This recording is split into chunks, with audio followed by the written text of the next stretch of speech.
በስመ አብ ወወልድ ወመንፈስ ቅዱስ አህዱ አምላክ አሜን።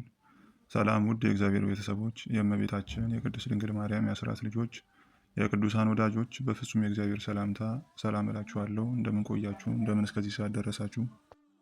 ያሳለፍነውን ጊዜ በቸርነታቸው ጠብቀው ይህችንም ጊዜ በፍጹም ፍቅራቸው ለንስሐ መርቀው የሰጡን አጋዕዝተ ዓለም ቅድስት ሥላሴ ስም አጠራራቸው ዛሬም ዘወትርም ከፍ ከፍ ያለና የተመሰገነ ይሁን። የሕይወትን እንጀራ ያስገኘችልን መሶበ ወርቅ፣ የሕይወትን ውሃ ያስገኘችልን ንጹሕ ማሰሮ ቅድስተ ቅዱሳን ንጽሕተ ንጹሐን ድንግል ማርያም ልጇ ወዳጇ ጌታችን መድኃኒታችን ኢየሱስ ክርስቶስ በወደዳትና ባከበራት መጠን ከፍ ከፍ ያለችና የተመሰገነች ትሁን። ጌታችን ሥጋውን የቆረሰበት ደሙን ያፈሰሰበት ዓለሙን የዋጀበት ቅዱስ መስቀሉም የተመሰገነ ይሁን። ቅዱሳን አበው፣ ቅዱሳን ነቢያት፣ ቅዱሳን ሐዋርያት፣ ቅዱሳን ጻድቃን ሰማዕታት እንዲሁም ቅዱሳን ትጉሃን መላእክት እግዚአብሔር በወደደና ባከበራቸው መጠን የተመሰገኑና ከፍ ከፍ ያሉ ይሁኑ። ዛሬ እንግዲህ እግዚአብሔር በወደደና በፈቀደ መጠን ለማየት የምንሞክረው ባለፉት ዘመናት የሆነ አንድ ታሪክ ክስተት ሲሆን ይህም የታሪክ ክስተት መዝሙረኛው ነቢዩ ዳዊት እንዳለን ጥንት በሕዝበ እስራኤል ላይ የደረሰ ሲሆን በምናነሳው በኢትዮጵያና በኤርትራ አሳዛኝ ታሪክ ደግሞ ፍጻሜውን አግኝቷል ወይስ አላገኘም የሚለውን እምናይ ይሆናል። ያው እንደሚታወቀው ከ1927 ዓ.ም ጀምሮ ጣሊያን ለ5 ዓመታት በኢትዮጵያ እንዲሁም ደግሞ ለ4 አስርት ዓመታት ደግሞ በኤርትራ በቆየባቸው የወረራ ወቅቶች የፈጸማቸው የግፍ ተግባራት የማይረሱ ናቸው። በሰዓቱ የነበረው የሰው እልቂት፣ የአብያተ ክርስቲያናት መቃጠልና መሰደድ፣ በጉባኤ ቤቶችም የነበረው ጫናና ክልከላ ሁሌም በታሪክ የማይረሱና የሚታወሱ ናቸው። ታሪኩ እንደዚህ ነው። ዘመኑ በ1931 ዓ.ም ሲሆን የፋሽስት ጣሊያን የሆኑ ካህናቶችና መኳንንቶች በዓለም መድረክ ላይ የኢትዮጵያን ቤተክርስቲያንና የሕዝብ ኦርቶዶክሱን ክብር ለማጥፋትና በተቃራኒው ደግሞ ውርደት ለማጎናጸፍ በፊልም ቀርጾ ያስቀመጡት አጋንንታዊ ተግባር አለ። ይሄውም በተከበረችው በጥንቷ ከተማ በቅድስት ሀገር አክሱም ጽዮን የተከወነ ሲሆን በሰዓቱ በየከተማው ያሉትን ካህናቱን ወንዱንም ሴቱንም በግድ ሰብስበው የፊልም ካሜራቸውን አዘጋጅተው ህዝቡን በሁለት ጎራ ከፍለው ህዝቡ ላይ በግፍ እየቀለዱ ለግማሾቻቸው ጦር አውርድ በሉ እያሉ ግማሾቻቸውን ደግሞ አውርድ በሉ እያሏቸው ለሳምንታት ያክል ከጠዋት እስከ ማታ ይህንን እያስባሏቸው የደከመውንም እየደበደቡ ሌላም የግፍ ተግባራትን እየፈጸሙ በተቀደሰችዋ ስፍራ ላይ ለሳምንታት ያህል ቆዩ። ወደ ሐማሴን አውራጃ መጥተው ጸአጸጋ በሚባል ከተማ የአውራጃውን ነዋሪ ህዝበ ክርስቲያኑን ሰብስበው እንደተለመደው የፊልም ካሜራቸውን ደግነው ማይጓለ ከሚባል ወንዝ አጠገብ ህዝቡን ለሁለት ከፍለው ጋሻ፣ ጦር፣ ጎራዴ፣ ሰይፍ አስይዘው በአንድ ወገን በኩል በውስጥ ወረቀት የያዘ መልእክተኛ አድርገው አንዱን ወገን አጼ ዮሐንስ ሌላውን አጼ ሚኒሊክ ብለው በሰየማቸው ሁለት የጣሊያን ክልል ሰዎች ህዝቡን አሰልፈው በነገስታቶቹ ላይና በህዝቡ ላይ ሲዘብቱ ሲሳለቁ ቆዩ። ትንሽም ስህተት ሲፈጠር ደግማችሁ ስሩ እያሉ ወንዶችን ሲደበድቡ፣ ሴቶችንም ደግሞ ዋይ ዋይ እያላችሁ ጉንጫችሁ ምቱ እያሉ በዘበኞች በግድ ጉንጫቸውን እያስመቱ በእንዲህ ያለ የግፍ ተግባር ህዝቡ ላይ ሲዘብቱ ሰነበቱ። የሚያሳዝነው ይህ ተግባር አልበቃ ብሏቸው እናቶቻችን እህቶቻችንን ሰብስበው እርቃናችሁን ሁኑ እያሏቸው ያንገላቷቸው ጀመር። ይህም ሲሆን በካሜራ ይቀርጿቸው ነበር። ይህን ጊዜ ህዝቡ እንባውን ወደ ሰማይ እየረጨ ያለቅስ ጀመር። ይህን ቃል ከፋሽስት የሰሙት ፊት አውራሪ ገብረ ጊዜ የተባሉ የተክለ አገባ ወረዳ እንደራሴ እኔ ሳልሞት እነዚህን ሴቶች ራቁታቸውን አታቆማቸውም፣ እኔን ግደሉኝ ይሉ ጀመር። ጣሊያኖቹም እንዲህም አካሉ ብለው እነዚህን ምንም የማያውቁ እናቶቻችንና እህቶቻችንን ከወንዙ አፋፍ ላይ እርቃናቸውን ደርድረው ገደሏቸው። በወንዙ ውስጥም የተጣለውን እርቃን በድናቸውን በካሜራ እየቀረጹ ተዘባበቱባቸው። ህዝቡም የዚያን ጊዜ በወንዙ አጠገብ ሆኖ አለቀሰ። ታዲያ የእነዚህ አጋንንቶች ግፋቸው በዚህ አላበቀም። በማይጠገን ሐዘን የተሰበረውን ህዝብ በተለያየ የግፍ ተግባር ሲያሰቃዩ ሲዝናኑበት ቆይተው ይህንኑ ተግባር ለመፈጸም ወደ አስመራ አቀኑ።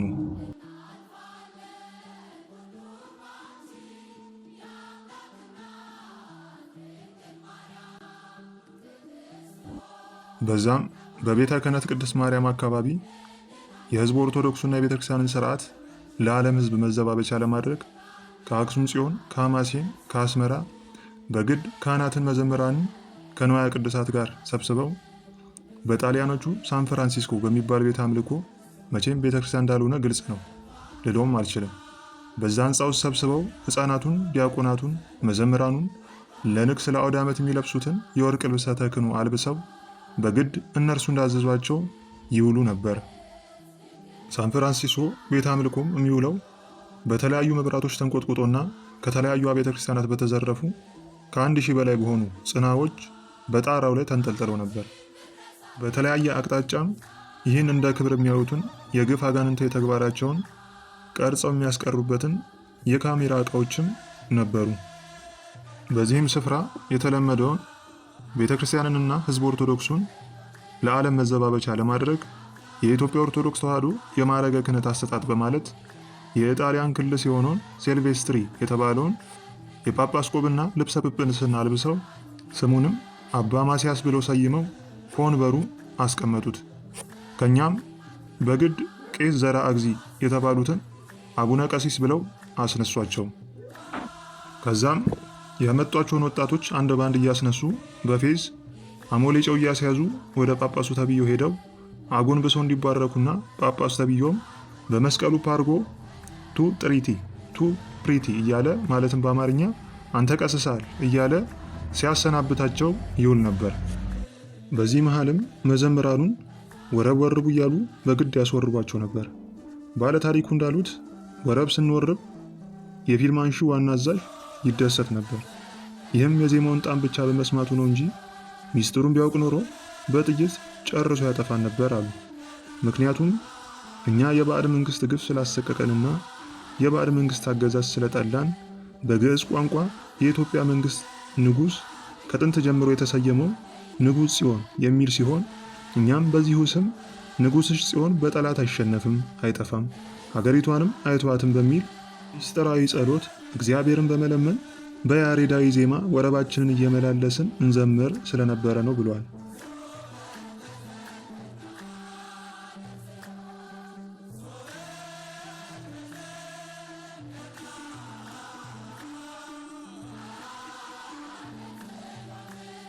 ጣሊያናዊውም በጣም የዜማው ተደስቶ እየመላለሰ በትግረኛ ዝፈኑ ይለን ነበር ብለዋል። እንዲህ እያደረጉን ከሰኔ 29 እስከ ሐምሌ 18 1931 ዓ.ም ከእሁድ በስተቀር በየቀኑ ከጠዋቱ 2 ሰዓት እስከ 8 ሰዓት በመኪና እየወሰዱ ማታ እየመለሱ ስንሰራ ሰነበት። ሐምሌ 18 የጣሊያኖቹ አለቃ ጳጳስ ተብዬውን ልብሰ መንግስት አልብሰው ዘውድ ደፍተውለት እኛንም ለእያንዳንዳችን ወንበር ሰጥተው ዛሬ ተቀምጣችሁ ነው የምትሰሩት አሉ። ጣሊያናዊው አዋጅ ነጋሪው ንጉሱ መጡ እያለ 3 ጊዜ ሲናገር በ3ኛው ጊዜ ተቀበሉት ብሎ ነገረን። አዋጅ ነጋሪም የተባሉት አዝማች ገብረ እግዚአብሔር ነበሩ። ንጉሱም የሚመጣው በአዳራሹ በስተጓዳ ነበር። ከዚህም በኋላ አዋጅ ነጋሪ የተባሉት አዝማች ገብረ እግዚአብሔር በስተጓዳው ደጃፍ ሆነው 3 ጊዜ ንጉሱ መጡ ሲሉን እኛም በ3ኛው ጊዜ ከወንበራችን ተነስተን እየሰገድን ስንቀበል ንጉሥ ተብዬውም ዘውዱንና ልብሰ መንግስቱን ተጎናጽፎ መጥቶ በፊታችን በነበረው የወርቁ ዙፋን ላይ ሲቀመጥና ሲነሳው አለ። በዚህም የግዳጅ ቲያትር ልምምድ ከጠዋቱ 2 ሰዓት እስከ ማታ ድረስ እንውል ነበር ብለዋል። ከዚህ በኋላ በነጋታው ሐምሌ 19 ቀን በ1931 ዓ.ም እኒህ ቲያትር ሲያሰሩን የሰነበቱት ጣሊያኖች ወደ አስመራ ቅድስት ማርያም ቤተክርስቲያን መጥተው ኤጲስቆጶስ የነበሩትን አቡነ ቄርሎስንና የቤተክርስቲያኗን ቄሰ ገበዝ ሀብተ ሚካኤልን ከነካህናቶቹ ጠርተው በስርዓተ ቅዳሴያችሁ ጊዜ ስጋው ደሙን ስትቆርቡ የድርጊቱን ስርዓት ከመቅደስ ወጥታችሁ ቆማችሁ እንድታሳዩ ሲሉ አስገደዷቸው። ወደ ቤተ መቅደሱ ለመግባት ሲሞክሩ መዝጊያው አልከፈትም ብሎ እምቢ አላቸው። ጣሊያኖቹም ሰብረው ለመግባት ሲሉ ክቡር ቄሰ ገበዝ ሀብተ ሚካኤል የለም በሀገራችን መቅደሱ እንደዚህ አልከፈትን ሲለን መዝጊያውን ሰብረን ከገባን እግዚአብሔር መዓቱን ያወርድብናልና መዝጊያውን መስበር የለብንም ሲሉ አስቆሟቸው።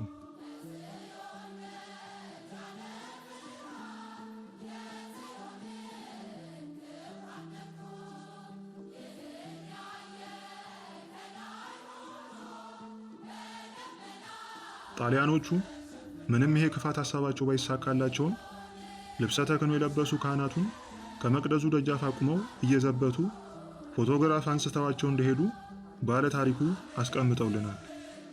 ተመሳሳይ የግፍ ተግባራትንም በተለያዩ አውራጃ ሲፈጽሙ ከቆዩ በኋላ በ1931 ዓ.ም በእንግሊዝ ድጋፍ ቀዳማዊ ኃይለ ሥላሴ ከስደት ተመልሰው ወደ ኢትዮጵያ ገብተው ወደ ስልጣናቸው ከተመለሱ በኋላ በእንግሊዝ ቁጥጥር ስር የነበረው የኤርትራ ሕዝብ ከእንግሊዞች የቀረበለት አንድ ጥያቄ ነበር።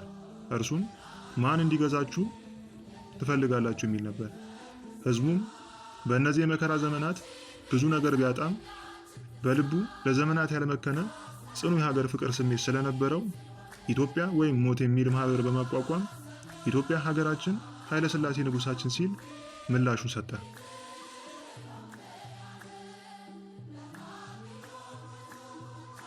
በተዘዋዋሪ በእንግሊዝ ለመግዛት አስበው የነበሩ እነዚህ አጋንንቶች እንዳልተሳካላቸው ሲያውቁ ከጥቂት ጊዜ በኋላ የእንግሊዝ ባለስልጣኖች የሱዳን ወታደሮችን በመላክ በአስመራ ከተማ የነበረውን ሰላማዊውን ሕዝብ ወንዱንም ሴቱንም ሕፃናቱንም ሽማግሌውንም በጥይት አስጨረሷቸው።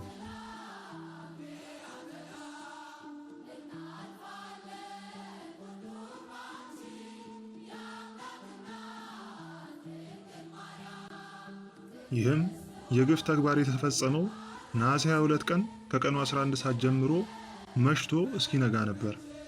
ከእነዚህም ከሞቱት ውስጥ ሬሳቸው የተገኙት በአስመራ ቅድስት ማርያም ቤተክርስቲያን እንዲያርፉ ሲደረግ፣ የአብዛኛው ሕዝብ ሬሳ ግን ሌሊቱ ሙሉ በመኪና ተጭኖ በዱር በገደል በወንዝና በበረሃ በመጣሉ ምክንያት ደብዛው እንዲጠፋ እንደተደረገ ታሪክ ይነግረናል። የሞቱትን እግዚአብሔር አምላክ ደማቸውን እንደ ናግራን ሰማዕታት ደም ያደርግልን፣ እኛንም አንጽቶ አቅንቶ በሕይወት ያኑረን። በቀጣይ እግዚአብሔር ቢፈቅድ ስለ ናግራን ሰማዕታት የምናይ ይሆናል። ስብሐት ለእግዚአብሔር ወለወላዲቱ ድንግል ወለመስቀሉ ክቡር አሜን።